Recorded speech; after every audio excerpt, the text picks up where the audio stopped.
మనస్సు పెడదాం, మనస్సు పెట్టి దేవుని వాక్యాన్ని ఆలకిద్దాం.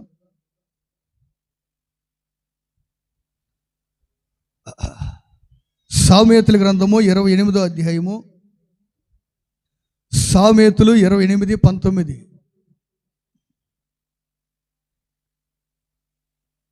చదవండి.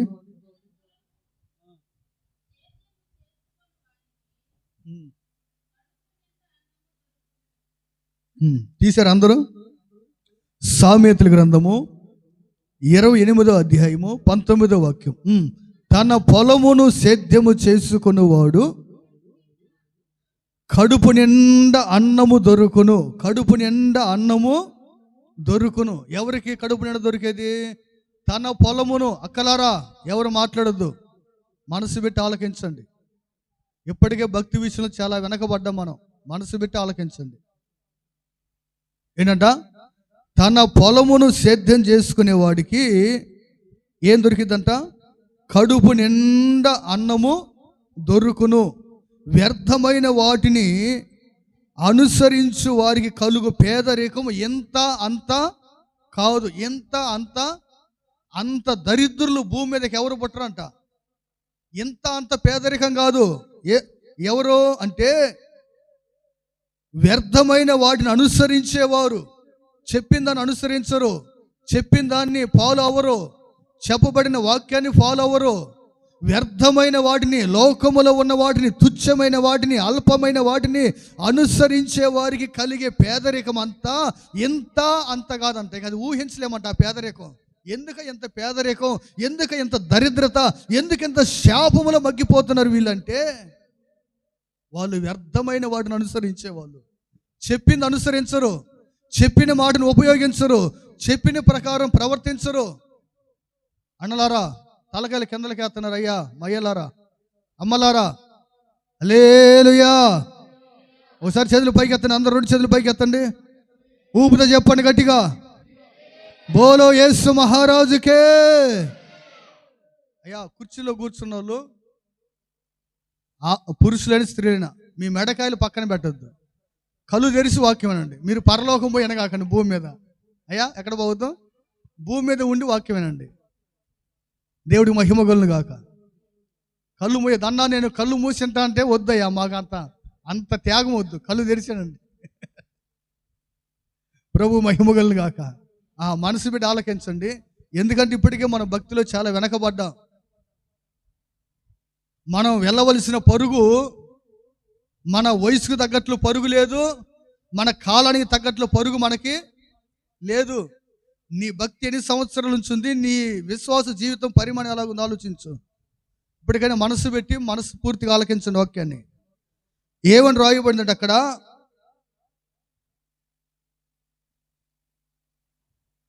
తన పొలమును సేద్యము చేసుకుని వానికి కడుపు నిండా అన్నము దొరుకును. వ్యర్థమైన వాటిని అనుసరించు వాడికి కలుగు పేదరికము ఎంత అంత. వ్యర్థమైన వాటిని ఈరోజు చాలా మంది అనుసరిస్తారు. మందిరంలో కూర్చుంటారు కానీ వాక్యాన్ని అనుసరించరు, చెప్పిన మాటను అనుసరించరు, చెప్పే మాట మీద మనసు పెట్టరు. వ్యర్థమైన వాటి మీద అడు చూస్తుంటారు, ఇటు చూస్తుంటారు, కింద చూస్తుంటారు, పైన చూస్తుంటారు, పక్కన వైపు చూస్తుంటారు. చూడవలసిన దాని వైపు చూడరు. చూడవలసిన వాక్యం వైపు కానీ, సేవకుని వైపు కానీ, దేవుని వైపు కానీ మనసు పెట్టం. మందిరంలోకి వస్తాం, వ్యర్థముగా కూర్చుంటాం, వ్యర్థంగా వెళ్ళిపోతాం. నువ్వు వ్యర్థంగా ఇక్కడ సమయాన్ని గడిపితే నీకు కలిగే పేదరికం అంట ఎంత అంత కాదంట. ఎంత అది అసలు ఎంత అని చెప్పలేమంట. ఎంత పేదరికమయ్యా, ఎంత అంత అని కూడా చెప్పడానికి వీలు పడదంట. అంత కటిక పేదరికం, దరిద్రులుగా. ఎందుకు? నీ దరిద్రతను తీసివేయడానికే నా దేవుడు దరిద్రుడిగా ఈ లోకానికి దరిద్రుడేడండి. ఎందుకు? మన దారిద్ర్యాన్ని తొలగించడానికి దేవుడు దరిద్రుడిగా మారి మనల్ని ఆత్మీయ ధనవంతులుగా మారుస్తున్నాడు. యేసయ్యకి మహిమ కలుగును గాక. మనసు పెట్టి వ్యర్థమైన వాటిని మనసు పెట్టొద్దు. మనుషుల వైపు మనసు పెట్టొద్దు. వాక్యం మీద మనసు పెట్టి శ్రద్ధగా ఆలకించండి. మీ జీవితాలు వాక్యం ముగింపులోకి వచ్చేసరికి ధన్యకరంగా దేవుడు మారుస్తాడు. ఏంటి పూట మన ధ్యానాంశం అంటే, నా పొలమును సేద్యము చేసుకున్నకు కావలసిన పనిముట్లు కావాలి. పొలం సేద్యం చేయాలంటే ఏం కావాలి? రైతుకి అన్న ఏం కావాలి? పనిముట్లు లేకుండా సేద్యం చేస్తారు ఎవరన్నా? పనిముట్లు ఉంటేనే సేద్యం చేసేది. ఇప్పుడు మనం వరి కోయడానికి పోతాం, ఏం కావాలి దానికి? కొడవలి కావాలి. పొలం దున్నడానికి పోవాలి, దున్నడానికి ఏం కావాలి? నాగలి కావాలి. ఇలా సేద్యం చేయాలంటే పనిముట్లు అవసరము. అది పలుగైనా, అది పారైనా, లేక కొడవలైనా, కత్తి అయినా, నాగలైనా, ఇలా పనిముట్లు కొన్ని పొలం సేద్యం చేయడానికి అవసరం. మనిషిని పుట్టించిందే దేవుడు సేద్యము చేయడానికి. సేద్యం అంటే శుభ్రపరచుకోవడానికి, శుభ్రం చేయడానికి. పొలంలో సేద్యం ఎందుకు చేస్తారు? సేద్యము శుభ్రం చేయడానికిగా. పాడైపోయిన పొలాన్ని, బీడు బారిపోయిన పొలాన్ని సేద్యం ఎప్పుడు చేస్తారంటే విత్తనం వేసే ముందు సేద్యం చేసిన తర్వాత విత్తనాలు వేస్తారు. ఇక్కడ రాయబడిన మాట, తన పొలాన్ని సేద్యం చేసుకో, పక్కోడి పొలం చూడగాకు. ఏ పొలం చూడగాకు? వేరొక పొలం వద్దు. మనకిచ్చిన పొలం ఉంది. పొలం అనగా దేవుని సంఘానికి సాదృశ్యం. పొలం అనగా పరలోక రాజ్యానికి సాదృశ్యంగా ఉంది, లోకానికి సాదృశ్యంగా ఉంది. నా ప్రియమైన సహోదరి సహోదరా, ఇక్కడ మనం పొలాన్ని గురించి మనం ధ్యానం చేస్తే, దేవుడు మనకిచ్చిన పొలం, మనకిచ్చిన సంఘాన్ని మనం గుర్తించాలి. ఇప్పుడు మనకి దేవుడు 1 ఎకరం పొలం ఇచ్చాడు. మన పక్కన ఉన్న వాడికి, ఇటు పక్కోడికి 10 ఎకరాల పొలం ఇచ్చాడు, ఇటు పక్కోడికి 20 ఎకరాల పొలం ఇచ్చాడు. మనకి ఎకరం పొలం ఇచ్చాడు. మనం ఏం చేయాలి? ఇప్పుడు మనం ఏం చేయాలి? అయ్యా, మా నాన్నకి ఒక కొడుకు కూతురు, మా నాన్నకి ఎకరం పొలమే ఇచ్చాడు దేవుడు. ఎకరం పొలంలో పోయి ఏం పని చేద్దామని, అది ఆ పక్కోడికి 10 ఎకరాల పొలం అయ్యా, అక్కడ పోతున్న కూలికి. ఇటు పక్కోడికి 20 ఎకరాల పొలం ఉంది అయ్యా, అటు పోతున్న కూలికి. మీరు గమనించారా? ఇప్పుడు నువ్వు పక్కోడి పొలంలోకి వెళ్తే నీకు కూలి ఎత్తడా, లేకపోతే సగం వాటా ఎత్తరాడు? ఏమెత్తాడు? కూలి ఇస్తారా నీకు, లేకపోతే వాటా ఏమైనా ఎత్తరా పక్కోడికి పోతే పొలానికి? మరి చెప్పాలి అక్కలరా, ఏమెత్తాడు నీకు? కూలే ఎత్తడా, లేకపోతే ఏమైనా ఎత్తడా? వాటా ఏమైనా ఎత్తడా? కూలిగా నీకు దక్కేది. అది నీ పొలంలో పనిచేస్తే నీకేం దక్కిద్ది? వచ్చిన లాభంలో నీకు కూడా వాటా అమ్మా దొరికిద్దా రాదా? ఇప్పుడు ఆ పక్కోడు 10 ఎకరాలు పొలం కొన్నాడంటే, ఆ ఇంటి మొత్తం కుటుంబం అంతా ఎంత కష్టపడి ఉంటే వాళ్ళు ఎకరం మొదలుకొని 10 ఎకరాల దగ్గరికి వచ్చారు. ఇటు పక్కోడు ఎకరం మొదలుకొని 20 ఎకరాలకు వచ్చాడు. వారు అందరు కలిసి కష్టపడబట్టే కదా, ప్రయాసపడబట్టే కదా. మరి దేవుడు నీకు ఇచ్చిన పొలం, నీకు ఇచ్చిన సంఘం, నీకు ఇచ్చిన ఆత్మీయ తండ్రి తల్లి అనే వారు నీకున్నారు. ఈరోజు 10 ఎకరాల పొలం చూస్తున్నావు, 20 ఎకరాల పొలం చూస్తున్నావు, 50 ఎకరాల పొలాన్ని, అంటే 50,000 మంది వచ్చే మందిరాన్ని చూస్తున్నావు, 50,000 వచ్చే సంఘాన్ని, 10,000 వచ్చే సంఘాన్ని చూస్తున్నావు. మరి నీ సంఘాన్ని ఎందుకు చూడట్లేదు నువ్వు? 10,000 మంది వచ్చే సంఘాన్ని వైపు చూస్తున్నావు, అంతమంది అక్కడికి వస్తున్నారు. అబ్బో సంఘం అంటది, పొలం అంటది, అబ్బో 10 ఎకరాలు, అబ్బో ఎంతమంది కూలోళ్ళు అక్కడ. మరి నీకు రోషం పడుతుంది అది చూసినప్పుడు? అన్నలారా, మరలా చెబుతున్నా, తలలో కిందకే కాకండి, అక్కలారు అందరూ మనసు పెట్టండి. ఇప్పుడు నీకు రోషం పుట్టాలి లేదా? పౌరుషం పుట్టద్దు. అదేంది? వాడు నా పక్కన ఉన్నాడు, వాడు నాతో పాటు ఉన్నాడు, ఇదిగో మా సేవకుడి కంటే అంత ఘనమైన వాక్యం కూడా ఎక్కువ చెప్పలేడు, మరి అతనికి అంతమంది ఎందుకు వస్తున్నారు? ఆ పొలం ఎందుకు అంత విస్తరిస్తుంది? మరి మా పొలం, మా సంఘం ఎందుకు విస్తరించట్లా? ఈ సంవత్సరం మేము 100 మంది ఉన్న విశ్వాసులు, వచ్చే సంవత్సరం 200 మంది ఎందుకు అవ్వట్లా? ఈ సంవత్సరం 100 మందితో కూర్చున్నావు, వచ్చే సంవత్సరం కూడా ఎందుకు ఇదే 100 మంది కూర్చోవాలి? 200 మంది కూర్చోకూడదా? 300 మంది కూర్చోకూడదా? 500 మంది అవ్వకూడదా సంఘం? ఈ పొలం విస్తరించకూడదా? ఎందుకు నీ పొలం వైపు చూడట్లా? ప్రభు అంటాడు, తన పొలమును సేద్యం చేసుకుంటే కడుపు నిండా దొరికింది. పక్కోడు దానికి పోతే కూలెత్తాడు, వాడు పంపించేస్తాడు. నీ సంఘం బాగుపడితే ఇది నీకు పుట్టిల్లు లాంటిది అనమాట. ఎలాంటిది ఇది? ఎట్లాంటిది నీ సంఘం? ఇది నీకు పుట్టిల్లు అనమాట. నీకు పుట్టిల్లు ఇది. నువ్వు ఎప్పుడైనా రావచ్చు, నువ్వు ఏ సమయమైనా రావచ్చు. నువ్వు అర్ధరాత్రి వచ్చినా కానీ, అక్క ఏంది ఇప్పుడు వచ్చి, అన్న ఎప్పుడు వచ్చాయో బయటికి పో అనేవాడు ఇక్కడ ఎవడు ఉండడు. నువ్వు ఏ టైంలో వచ్చినా తలుపులు తీసుంటాయి. నువ్వు ఏ సమయంలో వచ్చినా నువ్వు బలిపీఠం పట్టుకుని ప్రార్థించే అవకాశం ఉంటుంది. అవసరమైతే ఒక పూట నిద్ర చేసే అవకాశం నీ ఇంట్లో నీకు దొరికిద్దండి. మీరు గమనించారా? మనం ఆర్టీసీ బస్సు ఎక్కినప్పుడు బస్సు మన అందరిది, దీన్ని శుభ్రంగా ఉంచుకోవాలనే బోర్డు ఉంటుంది, చూసారా అమ్మా? ఆర్టీసీ బస్సు ఎక్కారు మీరు? ఏముంటుంది అక్కడ? ఏముంటుంది బోర్డు? ఆ డ్రైవర్కి ఎదురుగానే రాసి పెట్టి ఉంటాడు. ఆడ బోర్డు ఎదురుగానే, కూర్చునే వాళ్ళకి అందరికి ఎదురుగానే ఉంటుంది, ఈ బస్సు మన అందరిది, బస్సు మన అందరిదని. ఏ రోజున అయ్యా బస్సు మా అందరితో అన్నావు కదా, ఇంటికి తీసుకుపోతాంటే ఇస్తాడు నీకు బస్సు? ఇతడా ఇతడా అంటే జాగ్రత్త కలిగి ఉండండి. బస్సు మీరు ఎక్కుతున్నారు కదా, మీరు దిగుతున్నారు కదా, మీ ప్రయాణాలకు ఉపయోగపడుతుంది కదా, మీరు వెళ్ళడానికి ఉపయోగపడుతుంది కదా, దీన్ని అపవిత్రంగా ఉంచుకోకండి, శుభ్రంగా ఉంచుకోండి దానికి అర్థం.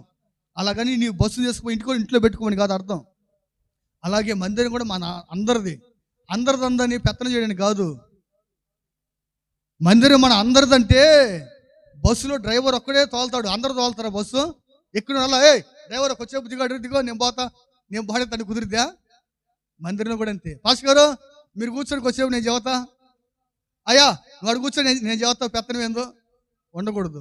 ఒకడే డ్రైవర్ బస్సుకి ఎలాగుంటాడు అలాగే నా ప్రియ సహోదరులారా, మందిరంలో కూడా దైవజనుడు ఉంటాడు. ఆ దైవజనుడు ఏ విధంగా నడిపిస్తున్నాడో ఆ నడిపింపుకు మనం లోబడి మనం వెళితే బస్సులో కూర్చున్న వాళ్ళు ఎలాగైతే గమ్యం చేరుకుంటారో మనం కూడా పరలోకమైన పట్టణానికి చేరుకుంటాం. కొట్టుగడి చప్పట్లు అర్థమైతే యేసయ్యకి మహిమ కలుగును గాక. హల్లెలూయా. నా ప్రియమైన సహోదరి సహోదరులారా, గుర్తించండి, గమనించండి దేవుని వాక్యాన్ని. ప్రభు అంటాడు, నీ పొలమును సేద్యం చేసుకుంటే నీకు కడుపు నిండా దొరికిద్దిరాయా బాయ్ మా. నీ కడుపు ఎప్పుడు నిండిదంటే నీ పొలం, నీ సంఘాన్ని చూడు. నీ సంఘం పాడుపడుతుందా? నీ సంఘం ఖాళీగా ఉంటుందా? నీ సంఘంలో నువ్వు చేయవలసిన సేద్యం ఏముంది? నా సంఘంలో ఏం సేద్యం చేయాలి, ఏం శుభ్రం చేయాలి, ఎలా డెవలప్ అవ్వాలి, మా సంఘం డెవలప్ అవ్వాలంటే మేము ఏం చేయాలి? ప్రభా నేనేం చేయాలయ్యా?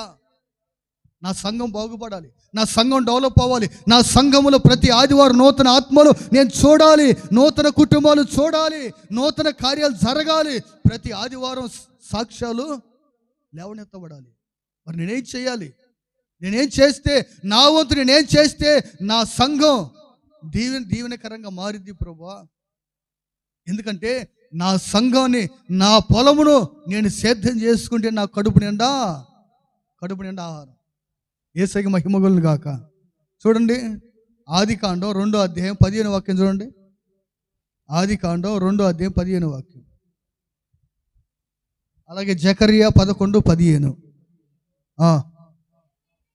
ఒకరిది దీన్ని దేవుడని యెహోవా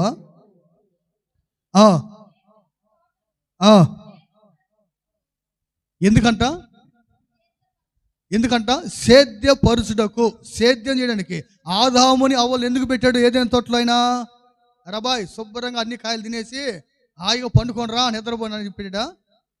ఏం చెప్పాడు? మొదటి ఆదాముకి చెప్పిన పని అదే. ఏం చెప్పాడు? ఏదైనా తోటలో మీరు సేద్యము చెయ్యాలి, సేద్యం శుభ్రం చేయాలి, దాన్ని శుభ్రపరచాలి. తిరగడానికి కాదు నేను మిమ్మల్ని ఏర్పాటు చేసింది. ఒక సంఘములో కూడా దేవుడి మీద తీసుకొచ్చింది ఏదో ఆదివారం వచ్చి చూసి వెళ్ళిపోవడానికి కాదు. దేవుడు నువ్వు చేయవలసిన సేద్యం మందిరంలో ఉన్నది. దేవుడికి మహిమ కలుగును గాక. మొదటి మనిషికి చెప్పింది అదే, చివరి మనిషికి చెప్పేది కూడా అదే. దేవుడు మొదటి ఆదాముకి అప్పగించిన బాధ్యత అదే, చివరికి అప్పగించే బాధ్యత కూడా అదే. ఆదాముకి ఏం చెప్పాడు? ఆదాము ఈ తోటను మీరు సేద్యపరచాలి. జకరియా 11:15.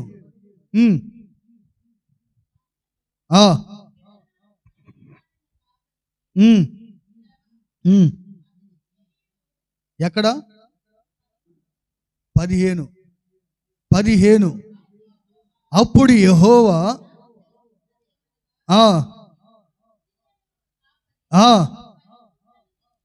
పనిముట్లు తీసుకోము. చాలు. ఏం కావాలంటే పనిముట్లు కావాలిగా. పొలం సేద్యం చేయడానికి ఏం కావాలని చెప్పా అమ్మా? ఏం కావాలి?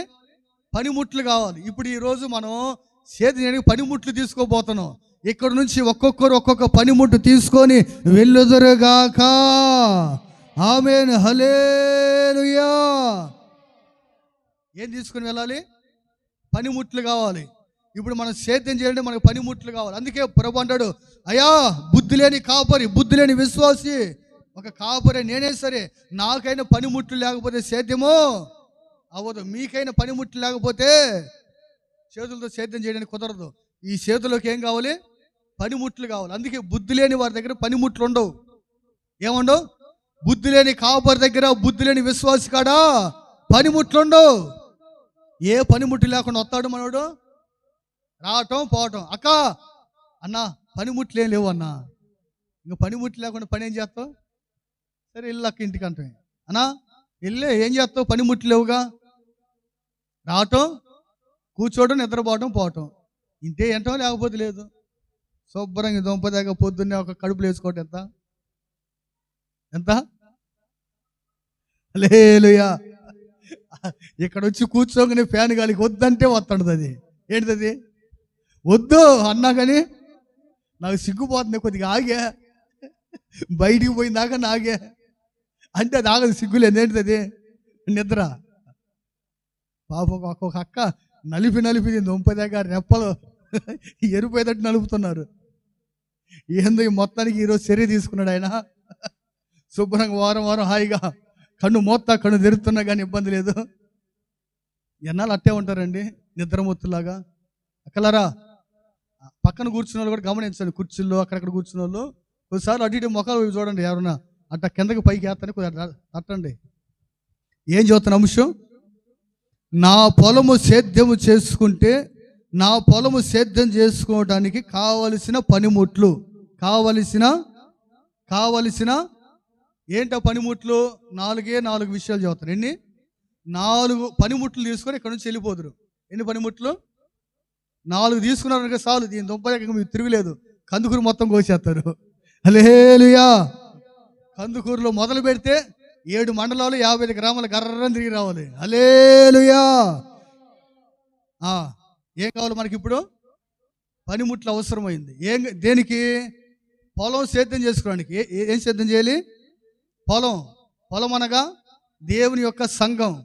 ఈ సంఘములో సేద్యం అంటే శుభ్రం చేయడానికి 4 ఆయుధాలు మనకు కావాలి. ఈ 4 ఆయుధాలు ఉంటే, ఈ సంవత్సరం ఈ 4 ఆయుధాలు ఒక్కొక్క విశ్వాసి కలిగి ఉంటే, వచ్చే సంవత్సరం మన మందిరంలో 2వ ఆరాధన జరగాలి. ఎన్నో ఆరాధన? మొదటి ఆరాధనకి మందిరం సరిపోవట్లా. అందుకని రెండో తిప్పుకు రండి అని మొదటి ఆరాధన ఒకటి, 2వ ఆరాధన ఒకటి. ఎందుకని? అందరి దగ్గర పనిముట్లు వచ్చాయిగా. ఇక పని మొదలు పెడతారు విశ్వాసులంతా. హల్లెలూయా. పనిముట్లు లేనోడు పని మొదలు పెట్టాడు, పనిముట్లు ఉన్నోడు పని మొదలెట్టేస్తాడు. ఎందుకని? పనిముట్లు ఒకప్పుడు లేవు, ఇప్పుడు వచ్చేసాయిగా. పనిముట్లు వచ్చేసాయి కనుక ఇప్పుడు ఏం చేస్తాం? మనం పని ప్రారంభం చేద్దాం. యేసయ్యకి మహిమ కలుగును గాక. ఏంటో పనిముట్లు అంటే, కీర్తనలో 101వ కీర్తన 6వ వచనం. కీర్తనలో 101వ కీర్తన, నా యొద్ద నివసించినట్లు దేశములో నమ్మకస్తులైన వారిని నేను కనిపెట్టుచున్నాను. దేవుడికి మహిమ కలుగును గాక. మొట్టమొదటిగా ప్రతి విశ్వాసికి ఉండవలసిన పనిముట్టు ఏంటంటే నమ్మకముగా ఉండే ఒక పనిముట్టు ప్రతి విశ్వాసి పట్టుకోవాలి. ఏం పట్టుకోవాలి? ప్రభు అంటాడు, నా యొద్ద నివసించాలంటే, నా పని చేయాలంటే, నా కోత కొయ్యాలంటే, ఇదిగో కోత కోసే పని వారికి కావాల్సిన పనిముట్టు ఏంటయ్యాదంటే నమ్మకత్వము. నమ్మకస్తులు ఎవరున్నారా అని ఆకాశం నుండి ప్రభు చూస్తావునంట. నా యొద్ద నివసించినట్లు నమ్మకస్తులైన వారిని నేను చూస్తున్నాను. ఇప్పుడు ఈరోజు నా ప్రియమైన సహోదరులరా, నీ ఒక పనిముట్టు నువ్వు తీసుకోవాలి అంటే ఏంటా పనిముట్టు అంటే, పొలానికి వెళ్ళేవాడు ఏమంటే పలుగు పార అవసరమైతే, మందిరంలోకి వచ్చే విశ్వాసి మందిరంలో సేద్యం చేయడానికి, మందిరంలో శుభ్రం చేయడానికి ముందు నమ్మకత్వంగా ఉండాలి. వారు ఎలా ఉండాలంట? విశ్వాసులు నమ్మకస్తులుగా ఉండాలి, అపనమ్మకస్తులుగా ఉండకూడదు. ఈరోజు కూటమి పెట్టాం, ఎంతమంది వస్తారు, ఎంతమంది రారు. ఎందుకని? సేవకుడికే నమ్మకం లేదు విశ్వాసుల మీద. ఎందుకు నమ్మకం ఉన్నట్లా? ఎన్ని కేజీలు బియ్యం పోసి వండాలో ఆదివారం బలారాధనకి నమ్మకం లేదు. ఎక్కువ పోతేనేమో మిగిలిపోతుంది, తక్కువ పోతేనే తరిగిపోతుంది. ఏ బలారాధనకి ఎంతమంది వస్తారో, ఏ వారం ఎంతమంది వస్తారో నమ్మకం లేదు. వస్తాడో రాడు 10 పోద్దామా, 12 పోద్దామా, 20 పోద్దామా, 30 పోద్దామా, ఎంత పోతే ఏమైద్దో.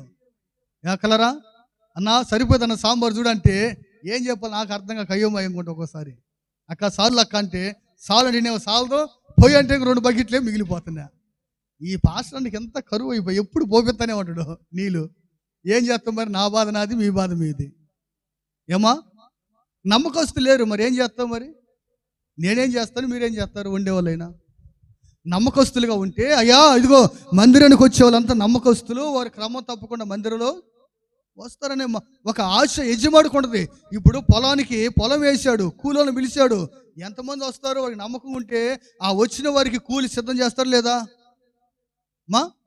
10 మందిని పిలిస్తే 5గురు వచ్చారనుకోండి, ఎలా ఉంటుంది పంట? అయిపోయిద్దా? ఆ రోజు అవ్వాల్సిన పని కాదు. ఎకరానికి ఎంతమంది కావాలో, 2 ఎకరాలకి ఎంతమంది కావాలో అంతమంది పిలుచుకుని వెళ్తాడు.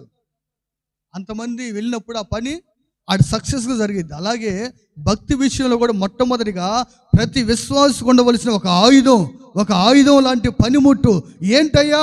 నమ్మకత్వం. ఇదిగో మా దైవజనుడు నన్ను నమ్మే విధంగా, నా దేవుడు నన్ను నమ్మి నమ్మకస్తుడు అని సాక్ష్యం చెప్పేటట్లు నేను బ్రతకాలి. ఎందుకు ఎన్నాళ్ళు అపనమ్మకస్తులుగా బ్రతకాలి? గమనించారు వాక్యాన్ని? అదే కీర్తనలు 27:13 కూడా చూడండి. 27 అధ్యాయం 13 వాక్యం. కీర్తనలు 27:13. కీర్తనలు 27:13.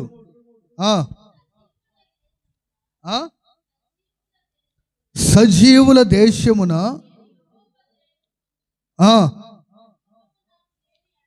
నమ్మకము నాకు లేని ఎడల నేనేమవుదును? చాలు. ఏంటంట? నమ్మకం లేకపోతే, నేను నమ్మకపోతే, దేవుని నమ్మకుండా, దేవుని సేవకులు నమ్మకుండా, ఏమంటే భక్తి నమ్మకత్వం లేకుండా భక్తి చేస్తే ఏమైనా లాభం వచ్చిందా నీకు? కొంతమంది నమ్మకం లేకుండా వస్తారు మందిరానికి, ఏముండదు వాళ్ళకి, ఏముండదు, వస్తారు వెళ్ళిపోతుంటారు. ఇప్పుడు వ్యవసాయకుడు పొలం దున్నాలంటే నమ్మకం ఉండాలి లేదా అతనికి? ఈ సంవత్సరం పంట పండిద్ది అని నమ్మకం ఉంటే పొలం వేస్తాడా? నమ్మకం లేకుండా పొలం వేస్తాడా? చెప్పండి మీరు అనలారా? ఎలాగేస్తారు? నమ్మకం ఉంటే వేస్తారా, నమ్మకం లేకుండా వేస్తారా? అయ్యా అక్క, నమ్మకం ఉండాలిగా. భక్తి చేసి నీకేముండాలి? ముందు ఏముండాలి నీకు? నమ్మకం లేకపోతే నీకేంటి లాభం ఏంటి అంటాడు దేవుడు. ఏ లాభం నీకు? వస్తున్నావు ఆదివారం వచ్చినందువల్ల ఉపయోగం ఏంటి? నీలో నమ్మకత్వమే లేకపోతే, నువ్వు నమ్మకస్తురాలిగా ఉండకపోతే ఏంటి లాభం నీకు? ఏం లాభం కలిగిద్దా? ఏ లాభం ఉండదు. వస్తుంటాం వెళ్ళిపోతాం. ఎందుకని? ఏ లాభం లేదయ్యా. ఎందుకు ఏ లాభం లేదయ్యా అంటే నమ్మకస్తులుగా లేవు. చెప్పే మాటల్లో నమ్మకత్వం ఉండదు, చేసే పనిలో నమ్మకత్వం ఉండదు. ఒక పని అప్పగిస్తే దాన్ని సక్రంగా చేయలేము. ఓడమంటే ఏమంటే ఈ మూల కొంత, ఆ మూల కొంత, 4 సీపులు వేయడం పోవటం. తోమంటే ఏమంటే లోపల ఒక రకం ఉంటే బయట ఒక రకం ఉంటుంది. ఆ మధ్యకాలంలో ఎవరు తోమేరండి ఒక బల్లారాధనకి భక్తులు, అస్సలు అది అట్టుందని 30 దాకా తలతల్లాడిపోతున్నాయి అన్ని. విచిత్రంగా ఉండదు. కొంతమందికి మీటింగ్లు ఎప్పుడు తోముతారు కొంతమంది అక్కలు. ఎట్టంటే అది తప్పించుకోలేక ఏదో చెయ్యాలి గనక ఇక వాడి పాలట పడడం ఏం చేస్తాం, కానీ ఎట్టగొట్ట కానీ అన్నట్టుగా. అట్ట కాదండి. ఆకాశం దేవుడు నేను చేసే పని చూస్తున్నాడు. నా సేవకుడు అప్పగించిన పనిలో నేను నమ్మకముగా పని చెయ్యాలి. యేసయ్యకి మహిమగొల్లు గాక. నమ్మకస్తులుగా ఉండాలండి. నమ్మకస్తులుగా ఉండాలి. ఒకటి చేసిన పని మరలా రెండో వాడు చేయకూడదు. ఆ పని ఒకటి చేస్తే మరలా రెండో వాడు చేయకూడదు. నువ్వు సాపులు వేసావా, మరలా రెండో వాడు చేయి పెట్టకూడదు. అంత చక్కగా నీట్గా వేయాలి. మన మధ్యకాలంలో ఒకడు వచ్చాడు, అన్న సాపులు వేస్తున్నాడు. ఈయన దుంపదాగా నాగుపో ఎన్ని మెలికలు తిరుగుద్దో, సాపులు అన్ని మెలికలు తిరిగి ఉన్నాయి. మరలా నేను సక్కంగా మరలా అన్ని అన్నా ఏదన్నా ఎంత సక్కంగా వేయాలన్నా అంటాడు. మరే సక్కం కావద్దు, ఇన్ని మెలికలు తిరిగితే ఎట్టరామయ్యా, సాపును శుద్ధంగా వేసుకోలేకపోతే ఎట్టరా అన్న, ఎంత సక్కగా అంటే మా కుదరాలన్నా. కుదరకపోతే కుదిరించుకోవాలి, నేర్చుకోవాలి. ఏమంటే సాపైనా కుదరకపోతే ఇంట్లో కుటుంబాన్ని ఎలా పోషించుకుంటాం మనం? నా ప్రియమైన సహోదరా, నా ప్రభు అంటాడు, నీ పొలము సేద్యం చేసుకోవడానికి మొదటగా నీకు నమ్మకం కుదరాలి. నీ పొలం బాగా పంట పండిద్ది. నా పొలం ఈ సంవత్సరం పంట వేస్తే మంచి దిగుబడి వచ్చింది, బాగా పండిద్ది. నమ్మకం కుదిరితేనే రైతు పొలంలోకి దిగుతాడు. నమ్మకం కుదరకపోతే పొలంలోకి దిగడు. నీకు నమ్మకం కుదిరితే ప్రతి ఆదివారం వస్తావు. నమ్మకం కుదిరితే ఉపవాస ప్రార్థన, నమ్మకం కుదిరితే క్రమ కోడికలు. ఎందుకయ్యా అంతగా పరిగెత్తుతున్నావు? ఎందుకు? నమ్మకం. నేను నమ్మకంగా మందిరానికి వెళ్తే నా దేవుడు నమ్మకంగా నన్ను దీవిస్తాడు. ఏంటది? ఏమప్పా ఏందా పిచ్చి నీకు? ఆదివారం పోయేగా సాలుగా మళ్ళీ ఏంది ఊపుకుండా పోతా ఉపాస ప్రార్థననే? ఏం పని బాట ఏం లేదా? పని బాట ఉన్నా సరే అర్ధరాత్రి ఏం చేసుకుంటా నా పని, ముందు నా దేవుని పని చేసి వస్తా. యేసయ్యకి మహిమగులను గాక. ఏం చేసి వస్తా? నా పని తర్వాత చేసుకుంటా, ఇంట్లో ఎప్పుడేం చేయొచ్చు. నా దేవుడి పని సమయం అయిపోతుంది. ఈ సమయంలో నా దేవుడి పని నేను చేయాలి, నా దేవుడి పని చేయాలి, నా దేవుడి పనిలో నేను ఉండాలి అని నా ప్రియమైన సహోదరి సహోదరా, ఎప్పుడైతే మన జీవితాలు అలా ఉంటాయి నమ్మకస్తులుగా, అప్పుడు ప్రభు అంటాడు, నువ్వు నమ్మకస్తులుగా ఉన్నావా? నీ పొలం నువ్వు శుభ్రం చేస్తున్నావు, మందిరంలో కూడా నువ్వు చేయవలసిన సేద్యాన్ని నువ్వు చేస్తున్నావు. యేసయ్యకి మహిమగులను గాక. నమ్మకస్తులైన వారే సేద్యం చేయగలరు. నమ్మకం కుదిరిన వారే సేద్యం మొదలు పెడతారు పొలంలో. నమ్మకం లేనివాడు కనీసం ఆ పొలం ఏమండి గెట్టు కూడా దొక్కడు. ఏం చేయడు? పొలం గట్టికాడి కూడా పడే ఏం పండితులే, ఈ రకం ఎండలు కాస్తున్నాయి, ఏమైతులే అనేవాడు పొలం ఎటువంటి తెలిసిన గచ్చ పొదలు, ముళ్ళ పొదలు, ముళ్ళ చెట్లు, ఆ పొలం అంతా గేదెలు ఏమండి పొరిలేటం తప్పక ఆ పొలంలో పంట పండదు. అలాగే కొంతమంది నమ్మకం లేక దేవుడి మీద, అందుకే వారం రాలేరు పాపం. వాళ్ళు కుదరదు, వాళ్ళకి దేవుడి మీద నమ్మకం లేదు. నమ్మకంగా ఉన్నవారి భక్తి వేరు, నమ్మకంగా లేని వారి భక్తి వ్యత్యాసం ఉంటుంది. నమ్మకస్తులు పోరాడతారు. ఎన్ని పనులను పక్కన పెట్టు, ఎన్ని ఉన్నాను తర్వాత సంగతి, నా దేవుడి మందిరంలో గడపాలి. ఈ సమయం నేను నమ్మకస్తునిగా ఉండాలి. నమ్మకస్తునిగా నేను పేరు పొందాలి, సాక్ష్యం పొందాలి అని నమ్మకత్వం కొరకు పరిగెత్తుతూ ఉంటారు. యేసయ్యకి మహిమగులను గాక. హల్లెలూయా. అదే ప్రకటన గ్రంథము 2:10, ప్రకటన గ్రంథము 2వ అధ్యాయం 10వ వాక్యం చూడండి. నమ్మకస్తుల గురించి అక్కడ రాయబడిన మాట. నమ్మకస్తుల గురించి ఎన్ని దినాలు నమ్మకస్తులు అంటే ఏమన్నా 10 రోజుల, 1 నెల, 1 సంవత్సరమా?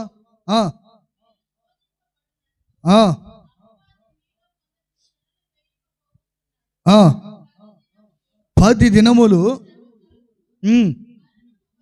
ఎప్పటి వరకు అంట? మరణం వరకు నమ్మకముగా ఉండు, నేను నీకు జీవ కిరీటం ఇచ్చేదను.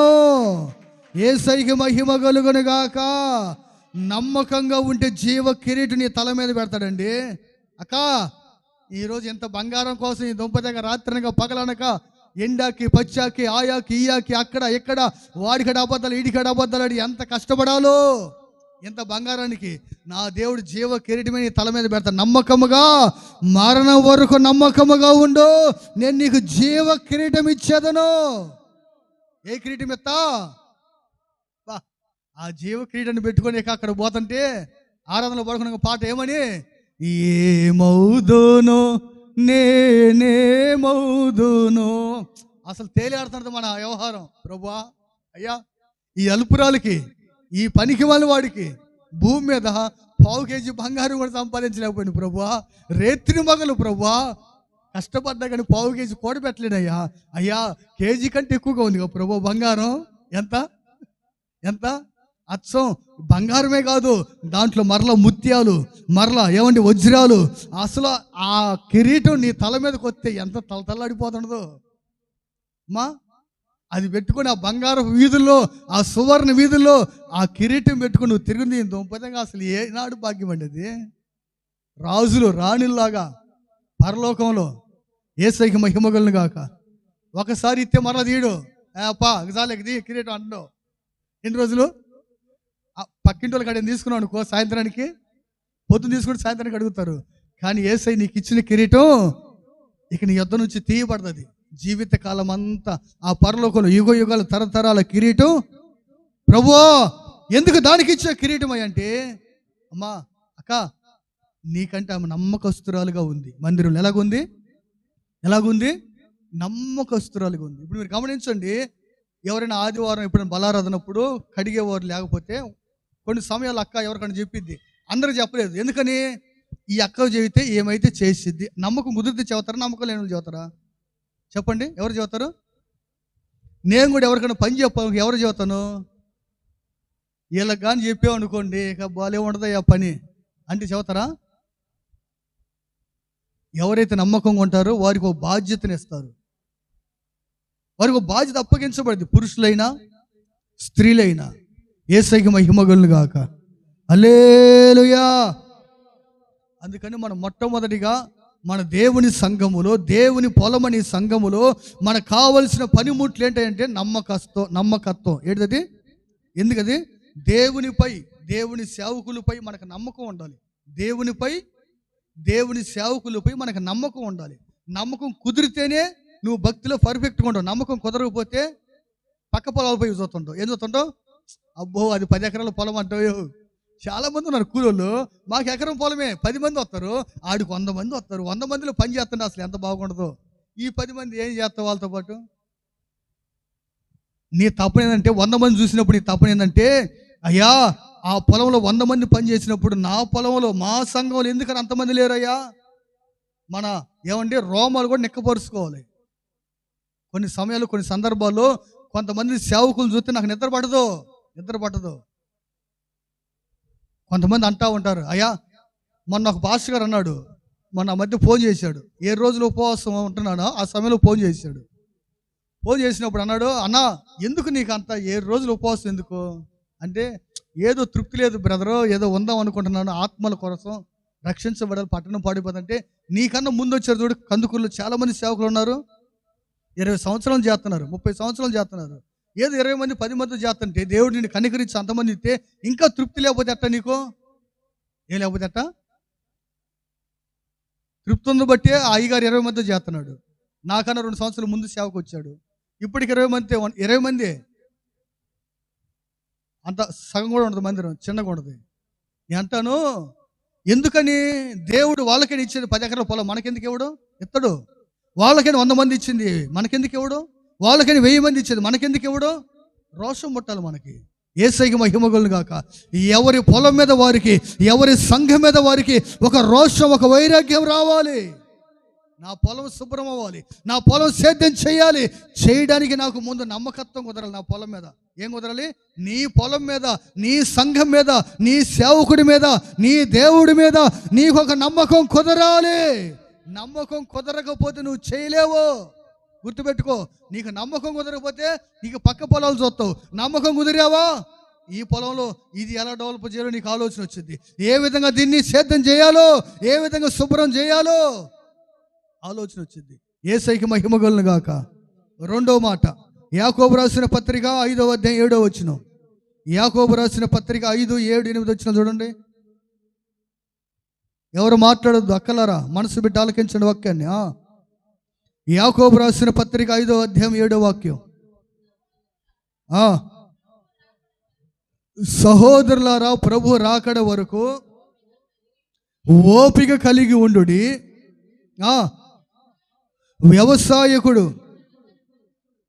వ్యవసాయకుడు తొలకరి వర్షమును కడవరి వర్షమును సమకూడు వరకు విలువైన భూఫలము నిమిత్తము ఓపికతో కాచుకుంటాడు. ఓపిక ఓపిక ఓపిక. మొదటిగా నమ్మకత్వం ఉండాలి, రెండోది ఓపిక ఉండాలి. ప్రతి విశ్వాసకి ఏముండాలి? మందిరంలో ఓపిక. దేవుడు ఆత్మవర్షాన్ని కురిపించే వరకు, ఒక రైతు ఎలాగైతే ఇదిగో ఆకాశం వైపు చూస్తూ వర్షము కొరకు కనిపెట్టుకొని, వర్షము కొరకు ఓపికతో ఎలా కనిపెట్టుకుంటాడో, నీవు నేను కూడా దేవుడు మనకిచ్చిన పొలం మీద, దేవుడు మనకిచ్చిన సంఘం మీద ఇదిగో కడవరి వర్షము, ఆత్మ వర్షము కురిసే వరకు ఓపికతో కనిపెట్టి భక్తి చేయాలి. తొందరపడకూడదు. దేవా, ఇన్ని రోజుల నుంచి మందిరానికి వెళ్తున్నా, ఇన్ని రోజులు ఈ సంఘానికి వెళ్తున్నాను, ఈ సంఘంలో అభివృద్ధి లేదయ్యా, విస్తరించట్లేదయ్యా అయ్యా అని సాగులు చెప్పి అటు ఇటు దిక్కులు చూడక ఓపికతో, దేవా ఇదిగో ఆ మందిరం మీద ఆత్మవర్షాన్ని కురిపించి ఆ పంట పండించావు కదయ్యా, మా సంఘంలో ఆత్మ పంట పండాలి. ఏ పంట పండాలి? ఆత్మల పంట పండాలి. పండటానికి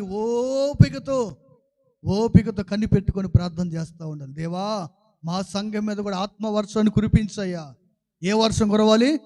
కడవరి ఆత్మవర్షాన్ని కుమ్మరించయ్యా. కడవరి కాలములో మనుషులందరి మీద ఆత్మను కుమ్మరిస్తానే మాటిచ్చావు కదయ్యా. ఆత్మవర్షం ఎక్కడెక్కడో ప్రభువా, ఇదిగో గుంటూరులో కురిపిస్తావు, ఇదిగో చిలకలూరిపేటలో కురిపిస్తున్నావు, అలాగే హైదరాబాద్లో రకరకాల ప్రాంతాలు కురిపిస్తున్నావు కదా, మరి మా కందుకూరు పట్టణంలో మా యేసయ్య సన్నిధి సంఘం అది ఎప్పుడు కురిపిస్తావయ్యా దేవా? మేము ఆత్మల పంట చూడాలి కదా ప్రభువా. అంటే మా పట్టణాన్ని జ్ఞాపకం చేసుకోవా, మా సంఘాన్ని జ్ఞాపకం చేసుకోవా, మా పొలాన్ని జ్ఞాపకం చేసుకోవా? అన్ని పొలాల మీద కురిసిన వర్షం నా పొలం మీద ఎందుకు కురదయ్యా, ఎందుకు కురిపించవు ప్రభువా అని ఓపికతో అడిగే విశ్వాసులు కావాలి. ఏంటయ్యా పనిముట్టండి? రెండవదిగా ఓపిక అనే పనిముట్టు నీకు ధరించాలి. మొదటిగా నమ్మకత్వం. రెండో పనిముట్టేంటిది? ఓపిక. ఓపిక ఓపిక ఓపిక లేకపోతే అందుకే పెద్దలు అంటారు, ఓర్చుకుంటే గుడ్డు సట్టెడైద్దంట. గుడ్డు సట్టెడైద్దంట ఓర్చుకుంటే. ఓపిక పడితే, లేకపోతే గుడ్డు సట్టెడైద్దా? ఎట్టయితే సట్టెడు గుడ్డు ఓపిక పడితే? నువ్వు ఓర్చుకొని ఓపిక పట్టి ఆ గుడ్డు తీసుకెళ్ళి కోడి కింద వేస్తే అది పిల్ల చేసింది అనుకో, ఆ పిల్ల కొద్దిగా పెద్ద అయిన దాకా ఓపిక పడితే అప్పుడు దానికి పోతే సటి నిండా ఇది గుడ్డు ఏమైంది? గుడ్డు సటిడైద్ది. గుడ్డుగా ఉన్నప్పుడు వేసుకున్నావు అనుకో, అది ఎంత కూడా కాదు. ఎంత కాదు అది లెక్క. మన జీవితంలో ఓపిక ఉండాలి. యేసయ్యకి మహిమ కలుగును గాక. హల్లెలూయా. ఆ మధ్యకాలంలో ఒక అక్కంట ఎట్నే పాపం తలనొప్పుకున్న టీ పెట్టుకుందంట. ఏం పెట్టింది? మంచి గరం టీ పెట్టిందంట. అసలు పట్టుకుని పొగలు వెళ్ళిపోతుంది. అంత వేడి మంచి పాకం మీద పెట్టింది. పాపం మరిగించి అంత వేసి మసాలా మొత్తం మసాలా టీ అంత పెట్టి గ్లాసులో పోసుకొని ఎక్కలరా గ్లాసులో పోసుకొని రక్తమే జీవన నోట్లో పోస్తుందంట.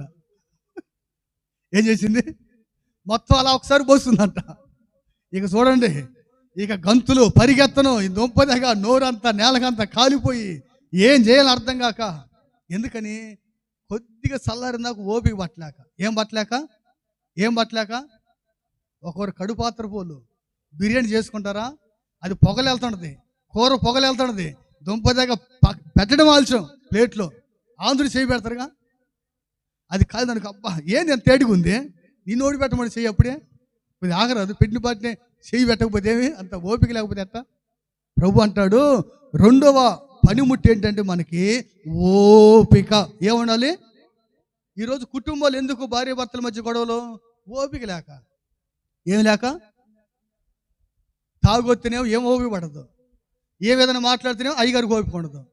ఇప్పుడు ఏమైపోతాయి కుటుంబాలు? ఏమైపోతాయి? తన్నుకోవడాలు, పంచాయతీలు పెట్టుకోవటాలు. ఎందుకు? ఓపిక ఓర్చుకోలేక. ఓర్చుకుంటే నా ప్రియమైన సహోదరి సహోదరా, ఓపిక పెడితే మన సమృద్ధి అయిన పంట అండి. రైతు పొలం దున్నుకొని విత్తనాలు వేస్తాడు. విత్తనాలు వేస్తే పండిన దాకా ఓపిక పట్టాలి లేదా? నాటిన బాటిని కోసుకుంటే వస్తాయి ఒడ్లు. వరి నాటావు, నాటిన బాటిని ఒక వారానికి పోయి మరలా కోసావు, ఏమైనా ఉంటుంది అక్కడ? ఏముండదు, గడ్డి. మీరు గమనించారా? చైనాలో ఒక వెదురు అనే పంట ఒకటి ఉంటుంది, చైనాలో వేస్తారు ఎక్కువ. అది ఏంటిది? వెదురు బొంగు లాంటిది. ఆ పంట విత్తనం వేసిన తర్వాత 4 సంవత్సరాలు మొలకెత్తదు. ఎన్ని సంవత్సరాలు ఎన్ని సంవత్సరాలు? 4 సంవత్సరాలు ఆ పొలం కాడికి వెళితే ఏం కనబడదు, ఎంత సిగురు కూడా రాదు, ఎంత సిగురు కూడా ఉండదు. ఎన్ని సిగురు? ఎంత అన్నా అక్క ఎంత కూడా కనబడదు. 4 సంవత్సరాలు, 1 నెల కాదు, 4 నెలలు కాదు, 4 సంవత్సరాలు ఓపిక పట్టాలి. ఈ 4 సంవత్సరాలు ఏమైపోయింది విత్తనం అంటే అది లోపలికి పోతానే ఉండదు. పోయిన తోట లోపలికి 4 సంవత్సరాలు లోపలికి పోయింది. 4 సంవత్సరాలు పోయినంత వరకు పోయి అప్పుడు దీని దుబ్బదాకా ఇక దాన్ని 4వ సంవత్సరం మొదలు పెడితే 6 నెలలు అన్ని చెట్ల కంటే ఎత్తు పెరిగిద్ది. యేసయ్యకి మహిమ కలుగును గాక. కొట్టిగట్టి చప్పట్లు మనసారా ఆమేన్ హల్లెలూయా అనలారా. ఏందా పిల్లల గోల? అయ్యా రేయ్ సరి కూర్చో. యేసయ్యకి మహిమ కలుగును గాక. సండే స్కూల్ కూర్చోబెట్టడం, లేకపోతే పెద్దవాళ్ళు అక్కడ కూర్చోబెట్టుకోవాలి చక్కగా. ఏం చదువుతున్నా? అంశం ఏంటిది? ఏం చదువుతున్నా? నా పొలము సేద్యం చేసుకోవడానికి కావలసిన పనిముట్లు ఏంటి? ఆ పనిముట్టు మొదటిగా నమ్మకత్వం అనే పనిముట్టు నీ దగ్గర ఉండాలి. రెండోది ఏముండాలి? ఓపిక అనే పనిముట్టు నీ కాడ ఉండాలి. ఓపిక లేకపోతే ఈ నోట్లోకి ఏది పోదు. నీ కడుపు నిండాలంటే నీకేముండాలంట? ఓపిక ఉండాలి. ఏముండాలి? ఓపిక ఉండాలి. ఓపిక ఉంటేనే కడుపు నిండా నోట్లోకి అన్నం పోయింది, లేకపోతే ఖాళీ కడుపునే పండుకోవాల్సి వచ్చింది. నా ప్రియమైన సహోదరి సహోదరులారా, ఈరోజు నువ్వు ఆలస్యం అవుతుందని తొందరపడద్దు. ఆలస్యమైనా సరే దేవుడు శ్రేష్టమైనదని ఇస్తాడు. ఆ వెదురు ఎలాగైతే 4 సంవత్సరాలు పైన మొలకెత్తకుండా అలాగే ఉండదు. 4 సంవత్సరాల తర్వాత 6 నెలలు 20 సంవత్సరాలు పెరగని చెట్టు ఎంత ఎత్తు పెరిగిద్దో 20 సంవత్సరాలు ఇది 6 నెలల్లో దానికన్నా పైకి పెరిగిద్ది. గుర్తుపెట్టుకోండి. ఒక తాడి చెట్టు అన్నిటికన్నా తాడి చెట్టు ఎత్తుకుంటుంది కదా, ఆ తాడి చెట్టు 20 సంవత్సరాలు ఎంత ఎత్తు పెరిగిద్దో ఇది 6 నెలలు 4 సంవత్సరాల తర్వాత 6 నెలల్లో తాడి చెట్టు కంటే పైకి పెరిగిద్ది. ప్రభుకి మహిమ కలుగును గాక. సేవ కూడా అంతే. ఇప్పుడు యేసయ్య సన్నిధి సంఘం కిందకి దంతుంది, వేర్లు పోతున్నాయి. ఒక కాలం రాబోతుంది, మీరందరూ మీ కళ్ళు అప్పగించి చూడబోతున్నారు. ఒక కాలం రాబోతుంది, ఎంత లోతుకు పోతుందో అంత ఎత్తు ఎదగబోతుంది. యేసయ్యకి మహిమ కలుగును గాక. ఆమేన్. వేర్లు పోతున్నాయి. ఇప్పుడేం కంటికి మనకు కనబడవు. ఏంది అలాగే ఉంది, అంతే ఉన్నారు, ఎంతే ఉన్నారు, ఏం కొద్ది తక్కువగా ఉన్నారు, ఎక్కువగా ఉన్నారు, ఎట్టే కనబడుతుంటాయి. వేర్లు పోయిందాకే వేరు లోపలికి పోయిద్దా? నువ్వు తిరిగి చూసేసరికి ఏంటి ప్రజలు ఎక్కడి నుంచి వస్తున్నారు? ఏ కులపోలీళ్ళు, ఏ వర్గం వాళ్ళు, ఏ ప్రాంతం వాళ్ళు, ఏ ఊరు, ఏ మండలం, లెక్కేసుకోవటమే. యేసయ్యకి మహిమ కలుగును గాక. ఆ దినాలు మనం రాబోతున్న దినాల్లో చూడబోతున్నాం. మన కనులు అవన్నీ చూస్తాయి. దేవుని మహిమ పరుద్దాం. యేసయ్యకి మహిమ కలుగును గాక. లూకాసు సువార్త 8:15 చదవండి. లూకాసు సువార్త 8:15. లూకాసు సువార్త 8:15. మంచి నేలను ఉండు విత్తనమును పోలిన వారెవరనగా యోగ్యమైన మంచి మనసుతో వాక్యం విని దానిని అవలంబించి ఓపికతో ఫలించుదుముగాక. ఆమేన్. మంచి నేలన పడిన విత్తనం అంట. మంచి నేలన, మంచి హృదయములో వాక్యం అనే విత్తనం పడితే వారు ఓపిక కలిగి ఫలిస్తారంట. ఓపిక లేకుండా తొందరపడేవాడు ఫలించడు. ఏమంటే పురుషులైనా స్త్రీలైనా ఓపిక లేకపోతే ఇక్కడ అక్కడ తాన అనుకుంటా తిరుగుతూనే ఉంటారు. మేము పొలం వేసాం కానీ మాకేం పెద్ద దిగుబడి రాలేదు, అందుకు కూలికి వస్తాను మీ పొలానికి. ఏమొస్తున్నా? మీ పొలంలో పని పడదేం అడుగు మీ నాన్నే, మీ అమ్మని అడుగు, పొలంలో పని పడదేం మేము కూడా వస్తాం. మాకు పొలం ఉంది కానీ అంతకేం పెద్దగా దాన్ని చూసినంతకేం రావట్లేదు దాంట్లో. అవునా? నీ పొలం సరిగా పండకపోదని మనకు సిగ్గు రావద్దంట. ఏం రావద్దు? మన సంఘం అభివృద్ధి అవ్వట్లంటే మనకు రావద్దా? ఎందుకు అభివృద్ధి అవ్వట్లా? ఎంతసేపు నా పక్కోటి దాన్ని చూసి ఎందుకు ఏడ్చేది? అబ్బా ఆ పొలంలో ఎంత లాభం దుబ్బు కట్టిందయ్యా. ఎంత దుబ్బు కట్టింది? అసలు ఆ మందిరంలో విశ్వాసులు అంటే వాళ్ళయ్యా. విశ్వాసులు అంటే నీకు సిగ్గు అనిపించట్లే వాళ్ళని చూసి ఆ మాట అనడానికి? వాళ్ళు విశ్వాసులు అన్నప్పుడు మరి నీకు సిగ్గు అనిపించి నువ్వేం చేస్తున్నావు ఇక్కడ నీ పొలంలో, నీ సంఘంలో నువ్వేం చేస్తున్నావు? అసలు ఏం విశ్వాసులయ్యా, రాత్రి పగలు ఉండదు, ఎంత క్రమశిక్షణగా ఉంటారయ్యా. మరి నీకేది శిక్షణ? నిన్ను ఎవడు నొద్దన్నాడు ఇక్కడ? నువ్వు శిక్షణగా ఉండి 10 మందికి నేర్పించు. అన్నా అక్క అట్ట కాదమ్మా, ఇట్ట ఉండాలి మనం, ఇలా ఉండాలి మనం. ఎంతసేపు ఆ పొలం మీద పడి ఆడటం, ఈ పొలం మీద పడి ఆడటం. మరి మందాని మీద ఎప్పుడు పడి ఆడాలి? మనం ఎప్పుడు బాగు చేసుకోవాలి? మనం ఎప్పుడు సిద్ధం చేసుకోవాలి? మనకు ఓపిక ఏది? దుబ్బు కట్టిందాక ఓపిక పట్టాలిగా, వేర్లు బాగిందాక ఓపిక పట్టాలిగా, ఫలించిందాక ఓపిక పట్టాలిగా. అందుకే ప్రభు అంటాడు, వాక్యాన్ని విన్నవాడు ఓపికతో ఫలించాలి. ఓపిక లేకపోతే ఎలా ఫలిస్తావు? 4 రోజులకి అయిపోయింది అంతా. ఏమండి, పెళ్ళైన వాటిని 3వ రోజే పిల్లలు పడతారా? కలరా అనలరా? అయిపోయిందా? అన్న 3వ రోజు మా ఆవిడికి 3 నెలలు అన్నాం అనుకో, దీని దుంపదాకా ఎప్పుడు ఏదో చేసినట్టు మొత్తానికి పెళ్లి కాకముందే వ్యవహారం అంతా అయిపోయింది. ఎందుకని పెళ్ళి అయిన తర్వాత 3 నెలలకు 3 నెలలు వస్తే ఒక రకంగా ఉంటుంది, 3 రోజులకి 3 నెలలు అంటే ఎట్లా ఉంటుంది? బాగుంటుంది తినడానికి. మందిరం కూడా అంతే, సంఘం కూడా అంతే. సంఘం కూడా అభివృద్ధి అవ్వడానికి ఓపిక ఉండాలి, సేవకుడికి ఉండాలి, విశ్వాసులకు ఉండాలి. ఓపిక లేకపోతే నాకైనా మీకైనా ఎప్పటికీ పరిచర్య అభివృద్ధి అవ్వదు. కుటుంబాలు దీవించబడ, కడుపు నిండదు. యేసయ్యకి మహిమ కలుగును గాక. హల్లెలూయా. మీకు డౌట్ రావచ్చు, అన్నా నువ్వేమో మూలవాక్యం ఏం చెప్పావు? పొలం సేద్యం చేసుకుంటే కడుపు నిండుదని చెప్పావు. కడుపు నిండటానికి దీనికి అసలు సంబంధం ఏమైనా ఉందంటారా? ఇప్పుడు సేద్యం చేసుకోవాలంటే పనిముట్లు అన్నావు. సరే, పనిముట్లు ఒకటే నమ్మకత్వం అన్నావు, రెండోది ఓపిక అంటున్నావు. మరి నమ్మకత్వంగా ఓపిక ఉంటే కడుపు ఎట్ట నిండుదన్నా అంటే అక్కడ కూడా వస్తానా, దగ్గరకు వస్తానాగా. యేసయ్యకి మహిమ కలుగును గాక. చివరిలో దాన్ని కూడా చెబుతాగా. మూడో మాట 2వ రాజుల గ్రంథము 12వ అధ్యాయం 12వ వాక్యం. రాజులు 2వ గ్రంథం 12:12.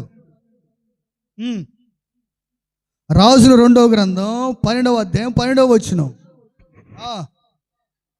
యెహోవా మందిరమందు శిథిలమైన స్థలములను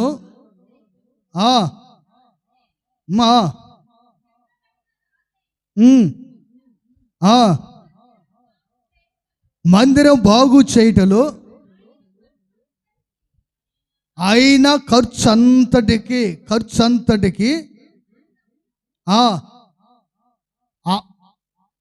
ఏ కలరా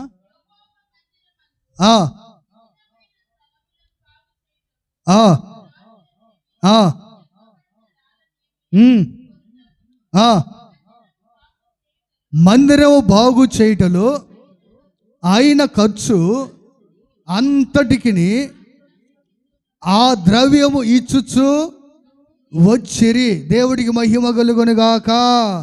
ఆమేన్. మూడవదిగా పొలము, సంఘము ఏమంటే శుభ్రము చేయాలంటే, బాగు చేయాలంటే మూడవది మనకు ఉండవలసిన మనసు ఏంటంటే ఖర్చు పెట్టే వారిగా మనం మారాలి. ఏమవ్వాలి? మొదటిగా నమ్మకత్వం కలిగి ఉండాలి, రెండోది ఓపిక ఉండాలి, మూడోది ఖర్చు చేసేవారికి ఉండాలి. ఏం చేయాలి? ఇప్పుడు పొలంలో రైతు విత్తనం వేయాలంటే ఖర్చు పెట్టాలా, లేకపోతే ఊరకనే విత్తనాలు వస్తాయా? విత్తనం దగ్గరికి వెళ్ళిపోయి ఏం చేయాలి? షాపు కాడికి పోయి విత్తనాలు ఒక బస్తా తీసుకొచ్చుకొని ఆ విత్తనాలు తీసుకెళ్ళి పొలంలో విత్తితేనే పంట వచ్చిద్దా, లేకపోతే విత్తకుండా పంట వచ్చిద్దా?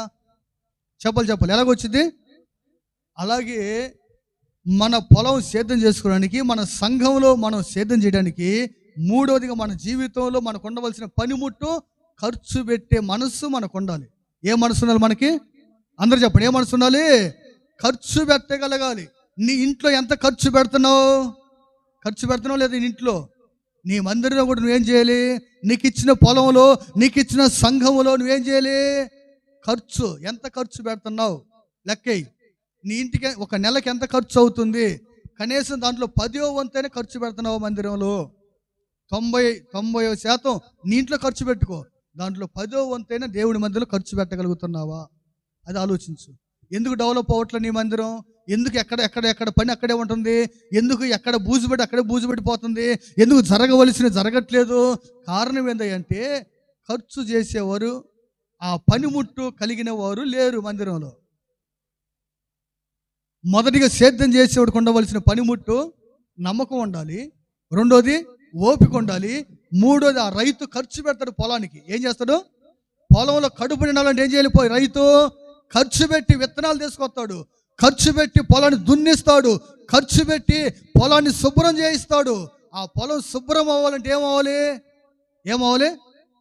చెప్పాలి, ఏమవ్వాలి? ఖర్చు. జేబులో రూపాయి ఉండి పొలం శుభ్రం అయిద్దా అన్న? అయిద్దా? పొలం శుభ్రం కావాలంటే ట్రాక్టర్ వాడిని పిలిపించాలి, నాగలి పిలిపించాలి, ఎవడు దున్నేవాడిని దుక్కిని పిలిపించాలి, వాడు దున్నాలంటే జేబులో రూపాయి అలా అట్టే ఉండాలా? 100 అట్టే ఉండటరా? 100 అట్టే ఉండి పొలం శుభ్రం అయిపోయిద్దా? చెప్పాలి, అయిపోయిద్దా? మన 100 మన కాడే ఉంటే మందిరంలో అన్ని వసతులు అవుతాయా? ఏంది ఇన్ని రోజులు? ఏంది ఫ్యాన్ చెడిపోతే ఇన్ని రోజులు పెట్టాడు పాస్టర్ గారు బాగా చేయకుండా? ఏంది లైట్ పోతే ఎట్టే ఉన్నాడు లైట్ వేయకుండా? ఏ మందిరంలో ఆ పెయింట్ అంతా కూడా నల్లంగా అయిపోతుందమ్మా. ఏంది అసలు ఈ మధ్య మన అన్నకి అసలు ఏం పట్టట్లేదు, పెయింట్ నల్లంగా పోతుంది. వేపియొచ్చుగా? అవునా? వేపిద్దా? నాకు కూడా మనసు ఉంది మీకన్నా ముందే. ప్రభుకి మహిమగలను గాక. ఖర్చు పెట్టేవాళ్ళు కావద్దు. ఎవరు కావాలి? యేసయ్యకి మహిమగలను గాక. నీ ఇంట్లో ఏదైనా అవసరమైతే పరిగెత్తున్నావు కదా, మరి అదే నీ మందిరంలో, నీకిచ్చిన సంఘములో, నీకిచ్చిన పొలములో ఖర్చు పెట్టే మనసు నీకుందా? లెక్కేసుకుంటున్నావా? ఈ వారం ఎంత పెట్టాను, అబ్బో నన్ను మించిన లేడయ్యో, నేనే ఈ నెల ఎంత, ఈ సంవత్సరం ఎంత, అసలు మామూలు ఖర్చు ఎంత ఖర్చు నేను కాబట్టి పెడుతున్నా కానీ లెక్కలేసుకుంటున్నావా? ఆలోచించండి నా ప్రియమైన సహోదరి సహోదరా, నువ్వు లెక్కేసుకొని పెట్టే ఖర్చుకి నీకు ఉపయోగం ఉండదు. రైతు తన ఖర్చు ఎంత అంతని చూడ్డు, తెగులు వస్తే మందు ఎంతైనా సరే తీసుకొచ్చుకుంటాడు. ఎరువు వేయాలంటే ఆ సమయంలో అది ఎంత ఖర్చు అయినా సరే ఎరువు వేయాల్సిన సమయంలో ఎరువు వేయాలి, మందు కొట్టవలసిన సమయంలో మందు కొట్టాలి, ఏమంటే నీళ్లు పెట్టవలసిన నీళ్లు పెట్టాలి. పొలానికి ఏది కావాలో అది చూసుకొని ఖర్చు పెట్టుకొని చేసుకుంటే అప్పుడు దొంపదేగ ఒక ఎకరంలో 50 బస్తాలు వేసుకొని ఇంటికి వస్తాడు. ఖర్చు పెట్టుకొని అంత చేస్తే 50 బస్తాలు ఉత్తిగానే రావు. ఉత్తిగానే దీవెన ఆశీర్వాదాలు నీ గుమ్మానికి తాకు, తలుపు తట్టవు. నువ్వేదో ఆదివారం వచ్చావు 4 మాటలు ఇండిపోయావని నీ తలుపు తట్టదు ఆశీర్వాదాలు గుమ్మం. నీ మనసు కూడా ఎలా ఉండదు తెలిసినా, మందిరములో దేవుని ఇచ్చిన సంఘములో పొలములో ఖర్చు పెట్టి ఒక విశ్వాసకు ఖర్చు పెట్టి ఒక ఆయుధం అనే పనిముట్టు మనము ధరించాలి. యేసయ్యకి మహిమగలను గాక. ఏది చెప్పినా సరే, అన్నా అక్క ఇది ఈ వారంలో ఇది ఈ కూడికి జరగబోతుంది, ఈ మీటింగ్ పెట్టబోతున్నాం, ఈ పని చేయబోతున్నాం అన్న వెంటనే సేవకుడి నుంచి ఎప్పుడైతే ఆ మాట బయటకు వచ్చిందో అప్పుడు నీ కడుపులో ఒక ఆలోచన రావాలి. ఏంటి ఆలోచన? ఈ మీటింగ్ పెడుతున్నాడు అన్న, ఈ గోడ కడుతున్నాడంట, మందిరంలో పని చేస్తానంట, నేనేం చేయగలను, ఎంత ఖర్చు పెట్టగలను, నా కెపాసిటీ ఎంత, నేనేం చేయగలను, 10 ఇవ్వగలనా, 20 ఇవ్వగలనా, 50, నా కెపాసిటీ ఎంత, నేనేం చేయగలను. ఆ మనసు ఎప్పుడైతే మన మైండ్కి తట్టిద్దో అప్పుడు మన పొలం, మన సంఘం డెవలప్ అవుతా ఉంటుంది. యేసయ్యకి మహిమగలను గాక. హల్లెలూయా. ఖర్చు పెట్టేవారు అంటే కడుపు నిండిద్ది అనమాట. ఖర్చు పెట్టకపోతే కడుపు ఎట్ట నిండిద్ది? ఇప్పుడు నెలకోసారి పెడుతున్నాం, అదే ఒక వ్యక్తి ఖర్చు పెట్టబట్టి నెలకోసారి తింటున్నాం. అందరు ఖర్చు పెడితే ప్రతి వారం తింటాం భోజనాలు, అప్పుడు నిండుతుందా లేదా? చెప్పాలి నిండితే లేదా? ఖాళీగా ఉంటారా? ప్రతి వారంలో పెట్టేది 3 రోజులకు ఒకసారి అని పెట్టచ్చు, ఇంకా ఎక్కువ వస్తుంటే. ఇప్పుడు ఉపవాస ప్రార్థన పెడుతున్నాం, వాళ్ళు కూడా ఎందుకు ఉపవాసంతో పాపం ఇంటికి పంపించడం, మరలా వాళ్ళు కూడా అన్నం పెట్టచ్చు. శుక్రవారం పెట్టచ్చు, ఆదివారం పెట్టచ్చు, బుధవారం పెట్టచ్చు, ఏ వారం అని పెట్టచ్చు. ఎందుకని? ఖర్చు పెట్టే వాళ్ళు ఉన్నారు కనుక, సమృద్ధి అక్కడ ఉంది కనుక. సమృద్ధి ఉన్నప్పుడు ఖర్చు పెట్టడము అందరి కడుపు నిండితే లేదు. అప్పుడు యేసయ్య మహిమగలను గాక. హల్లెలూయా. ఖర్చు పెట్టకపోతే నిండితట కడుపు. ఇప్పుడు ఇంటి యజమానుడు పోయాడు కందుకూరు, సరుకులకు పోయాడు, అమ్మా 1 కేజీ బియ్యం తీసుకొచ్చాడు. ఇంట్లో 5గురు ఉన్నారు, కేజీ బియ్యం తీసుకొచ్చింది. అక్క వండింది కేజీ బియ్యం వండితే 5గురు తిన్నారు, అయిపోయింది. మరి మధ్యాహ్నానికి ఏం చేయాలి, సాయంత్రానికి ఏం చేయాలి? ఖర్చు పెట్టి తీసుకొస్తేనే 5 అంటారా, లేకపోతే 1 కేజీ తెచ్చుకొని కేజీ ఖర్చు పెట్టుకుంటే 1 పూట నిండింది కదా. మరి 2 కేజీలు తెచ్చుకుంటే 2 పూటలు నిండింది కదా. బస్తా తెచ్చుకుంటే నెలంతా వచ్చింది కదా. మరి ఇప్పుడు 1 కేజీకి అయ్యే ఖర్చు ఎంత అయింది, 25 కేజీలకి అయ్యే ఖర్చు ఎంత అయింది? ఆలోచన చేస్తున్నారా? 25 కేజీలకి అయ్యే ఖర్చుకి అది ఎన్ని రోజులు వచ్చిందో నీకు తెలుసు. కేజీ తెచ్చుకుంటే ఎన్ని రోజులు వస్తుందో బియ్యం నీకు తెలుసు. అలాగే నువ్వు ఖర్చు పెట్టే మందిరంలో ఎంత ఖర్చు పెడుతున్నావో, ఎంత సేవ జరుగుతుంది ఖర్చు పెడుతున్నా, నేను ఎంత ఖర్చు పెడుతున్నా, ఎంత సేవ జరుగుతుంది. నేను ఇచ్చి 10తో, నేను ఇచ్చి 20తో, నేను ఇచ్చి 50తో ఎంత సేవ జరిగిద్ది. ఇప్పుడు ఆలోచించావా అక్క? అన్ని రేట్లు పెరుగుతున్నాయి అమ్మా, ఏందో అసలు అర్థమే కావట్లేదు. మన కానుక మాత్రం పెరగట్లేదు, ఎందుకని అమ్మా అంటే పెరగదు అది. హల్లెలూయా, హల్లెలూయా. దేనికని పెరిగిద్దండి. ఆఖరికి మున్సిపాలిటీ ఏమంటే చెత్త ఊడ్చేవాడు కూడా కూలి పెరిగిద్ది, మంది మాత్రం పెరగదు. ఒకటే మాట, ఒకటే పాట. ఏంటిది? ఒకటే మాట, ఒకటే పాట. ఏంటో పాట? పాడండి అందరూ. మీకు అందరికి 10 వచ్చిందిగా. 10. ఏం పాట? మళ్ళీ పాడండి. అవసరమైతే 4 ఊర్లు తిరిగాను, 4 కోట్లు తిరిగానా. ఎన్ని కోట్లు? 4 కోట్లు తిరిగానా, 4 బజార్లు తిరిగానా. వదినా చిల్లర ఆడ దొరకట్లేదు. ఆదివారం వస్తే కానుకేలంటే అసలు చిల్లరే లేవు అంటే అంత చిల్లరోడా దేవుడు నీకు? ఏమ్మా అంత చిల్లరగా కనపడుతున్నాడు ఆయన నీకు? ఎప్పుడైనా సరే ఘనముగా దేవుడి సన్నిధిలో బతుకు, ఘనమైన ఆశీర్వాదాలు కోరుకో. యేసయ్యకి మహిమ కలుగును గాక. హల్లెలూయా. ఏమండి, సేవకు వచ్చి సంపాదించారు అందరూ. సేవకు వచ్చి బిల్డింగులు కట్టారు, సేవకు వచ్చి ఏసీ కార్లు కొన్నారు, సేవకు వచ్చి కోట్లు సూట్లు వేసారు, సేవకు వచ్చి పొలం అమ్ముకున్నా, సేవకు వచ్చి బంగారం అమ్ముకున్నా, సేవకు వచ్చి ఇల్లు అమ్ముకున్నా. అందరూ అన్నారు, ఒరే పనికివాడా, నీకు సేవ చేయడం చేత కాక అందరూ సంపాదించుకుంటే నువ్వేంద్ర అమ్ముకుంటున్నావు. ఆ రోజు అమ్ముకోబట్టి ఈరోజు దర్జాగా ఉంటున్నాను ఇక్కడ.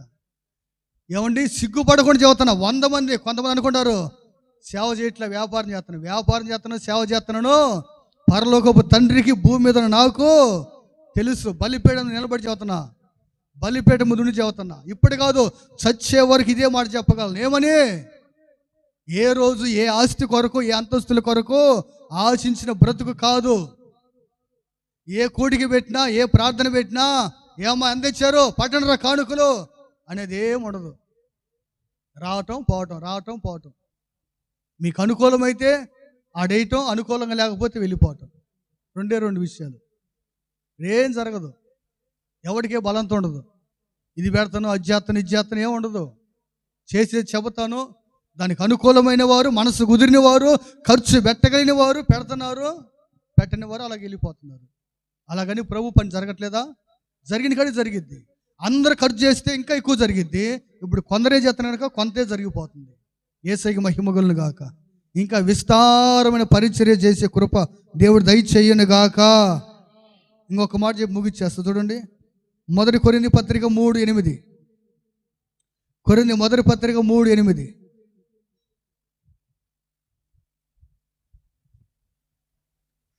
కొరింథీ మొదటి పత్రిక 3:8.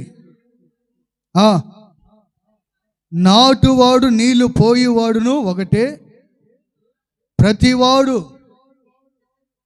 తాను చేసిన కష్టము కొలది జీతము పుచ్చుకొనును.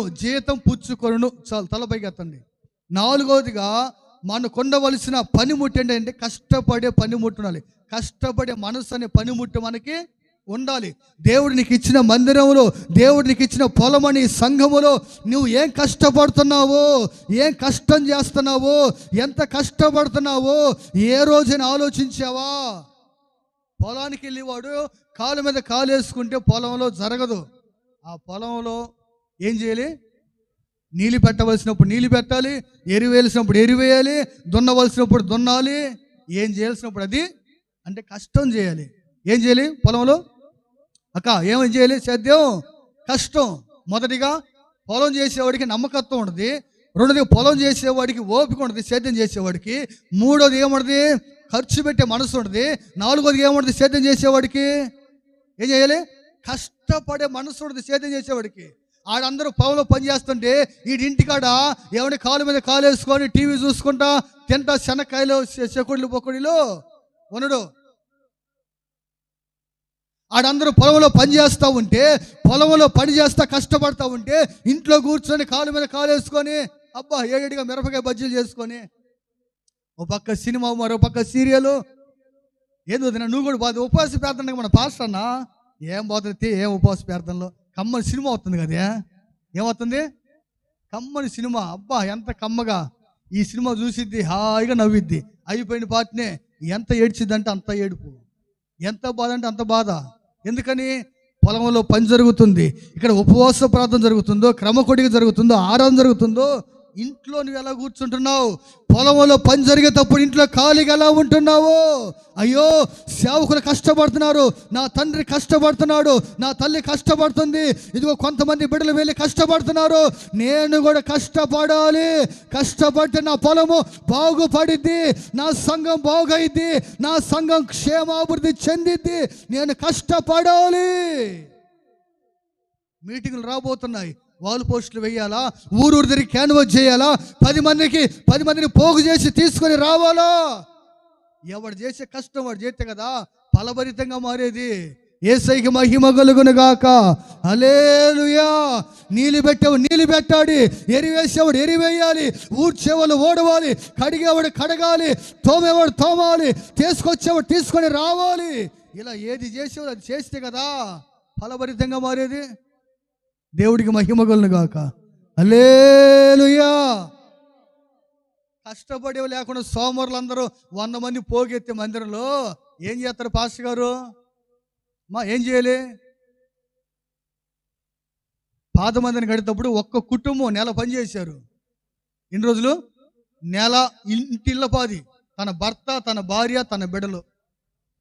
ఒక్క విశ్వాసి తొంగి చూసిన లేరు పాత మందిని కడితేప్పుడు. ఎప్పుడో ఇక ఏదో అనుకుంటారని ఆడదాకా వచ్చి పోయేవాళ్ళు తప్పక 1 గంట అరగంట ఒక్క కుటుంబం తినటానికి తిండి లేదు ఆ ఇంట్లో. తినటానికి తిండి లేదు ఆ ఇంట్లో. తినటానికి తిండి లేదు. స్టోర్ బియ్యం, రేషన్ బియ్యం లేవండి. రేషన్ బియ్యం లేకపోయినా ఇంటిళ్ళ పాది వచ్చి పనిచేశారు ఆ పాత మందిరం కట్టేటప్పుడు. ఏమని నా దగ్గర 30,000తో మందిరం పని ప్రారంభించా. ఎంత? 30,000 పెట్టి పని ప్రారంభించా. 30,000తో ప్రారంభిస్తే కూలి ఇస్తే 30,000 సరిపోతాయి కూలోళ్ళకి. ఎవరు కట్టాలి? తాటేకులో ఉన్నాం 2 సంవత్సరాలు. మందిరం కట్టాలని ఆలోచించాం. 30,000 ఉన్నాయి. ఎలాగైతే పని? కూలిస్తే 30,000 కూలిగా సరిపోతాయి. మరి ఎలా చేయాలి పని? ఎన్ని రోజులు తాటేకుల్లోనే వర్షము తీసేవరం కూడా తాసేవరకు తడుతుంది మందిరం. ఒకే కుటుంబం నిలబడింది దేవుని కొరకు. ఆ నిలబడిన కుటుంబం, ఆ కుటుంబం చేసిన కష్టం ఈరోజు ఆ మందిరం నిలబడింది అక్కడ. ఈరోజు ఆ కుటుంబం దేవుడు విడిచిపెట్టాడా? ఆ రోజు రేషన్ బియ్యం తినడానికి ఈరోజు ఉన్నతమైన పరిచర్య చేస్తున్నారు. యేసయ్యకి మహిమ కలుగును గాక. హల్లెలూయా. ఈరోజు రేపు 24వ తారీఖు మందిరం ఓపెనింగ్ చేస్తున్నారు. అక్కడ ఒక కుటుంబం నిలబడింది. ఆ కుటుంబం ఈరోజు సేవ చేస్తున్నారు. మీలా కూర్చున్నారు. 2019 వరకు ఇక్కడే కూర్చున్నారు మందిరంలో. పాత మందిరంలో 2019 వరకు మనకాడే విశ్వాసులు అట్టే మీలా కూర్చున్నవారు కూడా విన్నారు దేవుడి మాటలు, నేర్చుకున్నారు, లోబడ్డారు, విధేయత చూపించారు. తినటానికి తిండి లేకపోయినా దేవుడి మందిరం కష్టం మాత్రం మానుకోవాలా. కొడుకులు చేసే కష్టం కొడుకులు, కూతురు చేసే కష్టం కూతురు, భార్య చేసే కష్టం భార్య, భర్త చేసే కష్టం భర్త. ఏమంటే ఆయన బేల్దారి మేస్త్రండి. 45 సంవత్సరాలు ఉంటాయి అప్పటికి ఆయన వయసు. వంగలేడు పాపం. ఆయన వంగి మాలు కలుపుతుంటే ఆయన అందేయటం నేను చేయటం, ఆయనేమో అందేయటం నేను చేయటం. వంగలేడు పాపం. మనిషి ఊళ్ళో ఉన్నాడు. నాకంటే జానా ఎత్తుంటాడు, నాకన్నా వయసులో పెద్దోడు. మేస్త్రి పని ఏమండి తిరుపతిలో ఇంచుమించుగా 20-30 సంవత్సరాలు చేశాడు. తిరుపతిలో మంచి ఇల్లు కట్టాడు, అది అమ్ముకున్నాడు, కందుకూరు వచ్చాడు. బేల్దారి పని చేయలేక పాపం అట్టికలు అమ్ముకుంటున్నాడు. మన మందిరానికి వస్తున్నాడు విశ్వాసిగా. 2019 వరకు మన మందిరంలోనే ఒక విశ్వాసిగా ఉన్నాడు, నమ్మకస్తుడిగా ఉన్నాడు, కష్టపడ్డాడు. ఈరోజు దేవుడి సేవకునిగా మార్చాడు. యేసయ్యకి మహిమ కలుగును గాక. కష్టపడితే ఫలితం ఉండదండి. కష్టపడితే నాకేమొచ్చింది అనుకుంటే ఏముండదండి, ఉపయోగం ఏముంది?